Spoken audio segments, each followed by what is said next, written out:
Welcome back. Today we're going to build Am I being watched? a B1 Battle Droid. This is going to be a lot of fun. All right, cut the chatter. Should we just roll the footage? Roger, roger. I'm ready to go.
So how cool is that? I've got my very own B1 Battle Droid now. I did not sand or paint any of this, and it turned out really good. I was very proud of my printers. I printed him on majority of him on the K1 Maxes that I have, and I also use the K2 Max that I have just to do the chest part, and it comes in multiple pieces as you saw in the video.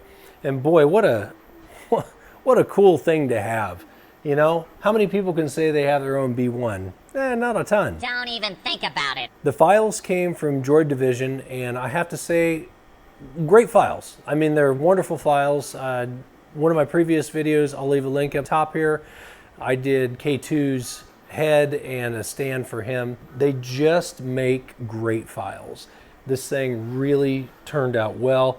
Super easy to put together. They come with excellent directions. And if you haven't done so yet, you need to go over to the Droid Division, either on Etsy, and I believe they've got another actual website. I get my files from Etsy, but I want to say this was like maybe $30-ish is what I paid for the files. I ended up using, I believe, I'm going off of memory, but it was 9 to 11 rolls of filament. I did not print the backpack. I think I might do that, but I was concerned about getting him together. I wanted to see where his balance was. And he's actually pretty balanced. He's got a little slop in him right now in his torso because I've not glued in the main support that's in there, but he's actually... Careful. I mean, he's con ready. We'll strap him down and everything just for safety, but... Don't worry. He's actually holding up here pretty good. I was surprised. I figured he might tip over and fall due to the weight, but the weight distribution on this thing is almost flawless. I'm very impressed. I will say in the video, one thing I did glaze over were these telephone parts right here. They're actually wrapped in with a bungee cord. I'm gonna probably, it comes with great directions on how to do this. I might do some adjustment to this. The reason for the bungee cord is so that his torso can actually turn, which my gun is currently in the way for that. I want a bigger blaster. Fully articulate. I mean, this thing is amazing. And I did print the hips, and you probably saw me use one long carriage bolt. Actually, it was all thread that I put in there. I'm gonna try that out. I've got it pretty tight. I'm feeling pretty confident that he's not gonna fold over or fold back. I need servicing. Time will tell on that, and we'll see how that holds up. I wish I was one of the new G series. I printed him with Elegoo Beige PLA. Definitely don't wanna leave him out in the sun for too long because with just plain old PLA, it can get soft in direct heat. I'm ready for anything. The main part of the body was printed in 3 to 4 walls. I did a 10% infill on him, and I feel like structurally he's solid. He's not going anywhere, but the 4 walls on the majority of the parts, I did 3 walls on these telephones, and I also believe I did 3 walls on just the hands. Nothing to see here. Because they're not structural. So you can find the Battle Droid blaster. I got that from the Galactic Armory. I'll try to leave links of all this in the description. You're good at this. I mean, this was a quick build. It took me a couple days and was really fast. Fortunately, without having to sand and paint it, it made it even faster. Probably one of my quickest turnarounds of anything I've ever done. Having all the printers fired up all at once. 3 days maybe. And it did end up taking me almost 10 rolls. I did have a couple minor fails. They were fails on my part, not on the printer's part, mostly because I did not read all the directions when I was going. I printed the incorrect hips. I printed the straight-legged hips. I wanted the articulate knees and hips. So his thighs, rather. So the thighs that I printed first, I realized didn't work with what I was wanting to do, so I had to chuck those out and reprint the thighs. But overall, I, again, think I used almost 10 rolls of filament. I was a little shy of that. So if you planned ahead and you knew exactly what you were going to be printing, listed it out, what exactly you were going to do, I think you could get by with almost 9 rolls of filament, but 10 to be on the safe side. Make sure that you guys hit the like and subscribe if you want to support this channel for free. If you want to become a member of this channel, by all means, we would love for you to do that because it affords us the opportunity to do larger builds like this. You're welcome. So again, thank you guys for watching, and we'll see you in the next video. What were my orders? Ah, well, it's my programming. Roger, roger.